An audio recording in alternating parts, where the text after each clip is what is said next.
ډېر محترم مسلمانانو، نن یو بهترینه وظیفه درله درکومه، خو دا وظیفه د اختر نه مخکې وکئ ښه.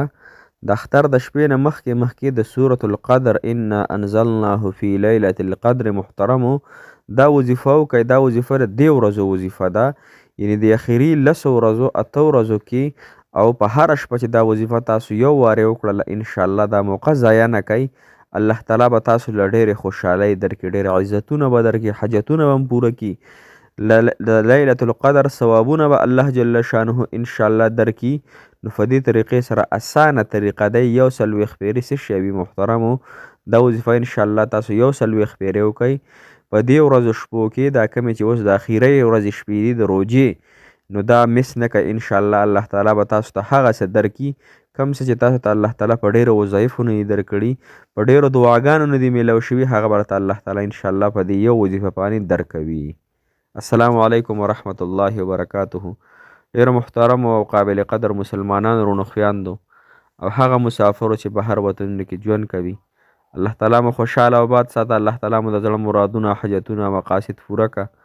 محترمو، نن یو زمونږ بهترینه وظیفه ده، زمونږ ټافک د یو بهترینې وظیفې دی، وظیفه د سورة القدر ده. انا انزلناه فی لیلة القدر وما ادراک ما لیلة القدر لیلة القدر خیر من الف شهر تنزل الملائکة والروح فیها بإذن ربهم من كل امر سلام هی حتی مطلع الفجر. دا تاسو محترم مسلمانانو څه دپاره ویلی شئ، کوم حاجاتو دپاره ویلی شئ او څو پیرې ویلی شئ، خو د اخرو ورځو کې به یې وایئ ښه. دا نن 22مه روژه ده که نه، 23مه، 24مه، 25مه، 26مه، 20مه، 30مه، 29مه، چې په هره روژه باندې دا تاسو انشاءالله وکړو، مسلسل دا 8 ورځې وکړئ انشاءالله.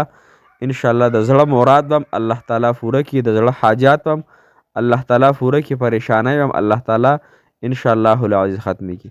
او څوک د دولت غواړي، دولت دپاره هم انتهایی بهترینه ده، د قضای حاجت دپاره هم انشاءالله کولی شئ. د جناب محمد رسول الله صلی الله علیه وسلم د زیارت دپاره هم تاسو کولی شئ محترم مسلمانانو. نو دغه رنګې بېشماره هغه فایدې دي.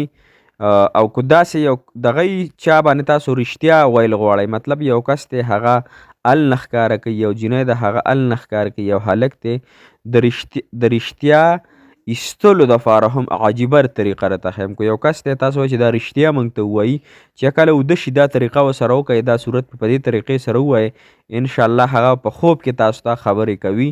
خو دا د ناجایزو کارونو دپاره نه شئ کولی، او د کم جایز کارونه دي د هغې دپاره کولی شئ. د رزق د فراختیا دپاره څوک د مسافرو دپاره کوي، څوک د نور ټول په ټوله مشکلاتو دپاره انشاءالله کولی شئ. خو تاسو ورته غوږ شئ. صحیح شوه که نه؟ سورة القدر د مال او دولت د حصول لپاره نهایت مجرب دی. نو دا طریقې سره به وکئ. ګورئ، 140 پیرې به سحر او ماښام مونځ نه پس، دا 100 پیرې تاسو وایئ ښه، 100 پیرې د سحر مونځ نه پس، 100 پیرې د ماښام مونځ نه پس. دا د څه دپاره؟ دولت دپاره، د رزق د دولت دپاره. سحر 100 پیرې، ماسخوتن 100 پیرې د دغې مونځونو نه پس. صحیح شوه که نه؟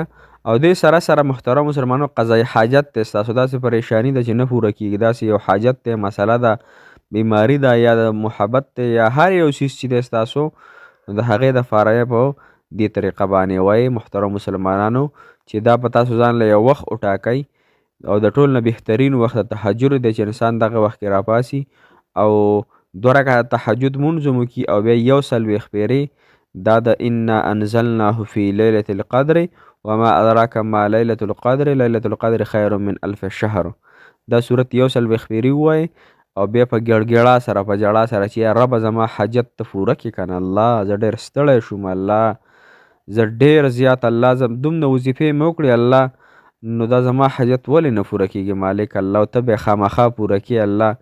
زه ستا نه امیده نه یم الله، خو الله زما د څه وجې نه به الله ته دا حاجت نه پوره کړي الله، هغه وجه هم راته حل کړي الله، هغه وجه هم الله زما د زندګۍ نه کټ کړي او زما دا حاجت پوره کړي. نو امیدي به نه کوو ښه، د الله تعالی نه به افسانې به نه غږو چې الله ولې نه قبلي او څه چل دی او پلانکې دی او ډینګری دی. الله تعالی نه مونږ ښه نه پوهېږو ښه. بله طریقه دا د محترم مسلمانانو که څوک وایي چې موږ ته د جناب محمد رسول الله صلی الله علیه وسلم زیارت وشي، ګوره هر سړی په خدا غواړي زما د خپل محبوب دی وینم، دا د ټولو نه غټه خوشحالي ده ها. نو د جمعې په ورځ باندې به زر کرته د دې صورت تلاوت وکړئ ها. انا انزلناه فی لیلة القدر زر فیرې په تسبو باندې او بېګاله شپه باندې به انشاءالله تاسو ته الله تعالی په خوب کې جناب محمد رسول الله صلی الله علیه وسلم راولي.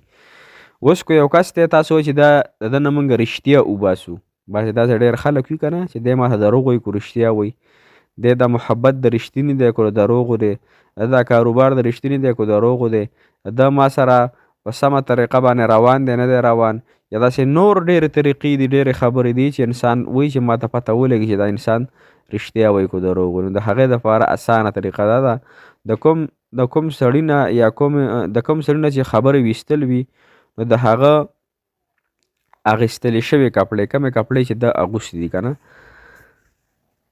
په دغې کپړو باندې به زعفرانو باندې ها که ښځه وي او که سړی وي د نوم به پرې ولیکي ها. دا چا چې کپړې اچولي که نه په دې باندې په زعفرانو باندې د دې هلک دی که جینۍ د هغې نوم به پرې او د هغه د مور نوم به ولیکي ها. او د هغې نه لاندې به دا صورت یو پرې ولیکي ها. او کله چې وده وي نو دا کپړه د هغه په سینه باندې کېده، مطلب یو کپړه راواله صحیح شوه، یو کپړه دې راواغسته سپینه په دې کپړه باندې مطلب د جینۍ نوم دی صحیح شوه، عایشه مثال فتور یا فاطمه یا بل یو نوم شو امولی کو، بیا د جینۍ د مور نوم مثال فتور مریم شو هغه مو سره ولیکو، بیا د هغې نه لاندې چې دی محترمو سورة القدر انا انزلناه فی لیلة القدر صورت پوره ولیکو صحیح شو که نه. بیا دا جینۍ یا دا هلک دا وده شي صحیح شو که نه. چې کله وده شي نو د وده کېدلو نه پس به په دغې جینۍ په دې سینه باندې یا د هلک په دې سینه باندې به دغه کفړه واچوئ انشاءالله. چې هغه کم خبرې وي خو دا به نه کوئ ناجایزو کارونو دپاره چې یو انسان د چا نه راز خبرې وباسي یا د ګناه خبرې وباسي، نو دغه نه بس تاسو خپل مقصد دپاره کوئ چې دا ماته پته ولګي چې دا حقیقتا محبت دی، رښتینی دی، دروغ دی یا نور داسې مسلې دي، نو د هغې دپاره انشاءالله دغه معلومات په الله تعالی تاسو ته درکوي ها. بله د رزق د فراختیا دپاره که څوک وایي محترم مسلمانانو نو صرف او صرف 46 پیرې به دا نوم وایي محترمو، او نو جامو باندې چې کله اختر کې اچي اختر په ورځ باندې یا اختر نه یو ورځ مخکې یا په دې روژه کې اچي په هغې دې دم وي څو پورې چې انشاءالله دا جامې اچولې د باندې به د الله تعالی انعام وي، فراحت به وي، د باندې به وسعت وي. هر کله چې تاسو جامې اچوئ که نوي وي او که زړې وي خو چې جامې اچوئ ها په هغې باندې 46 پیرې سورة القدر ده تاسو انشاءالله په دغه ترتیب سره وایي محترم مسلمان. انشاءالله دا وظیفه خامخا تاسو په دې ورځو کې وکړئ انشاءالله ډېره بهترینه ده. یو لیلة القدر شپه هم ده که نه نو دا چې تاسو ووایئ انشاءالله لیلة القدر شپې عبادت هم ده الله تعالی په عملنامه کې ولیکي. الله تعالی داسې ګرانه خو نه ده که نه، الله یضاعف الله تعالی سیوا کوي، نور یې هم سیوا کوي، دومره سیوا کوي چې انسان په وهم او ګمان کې هم نه راځي.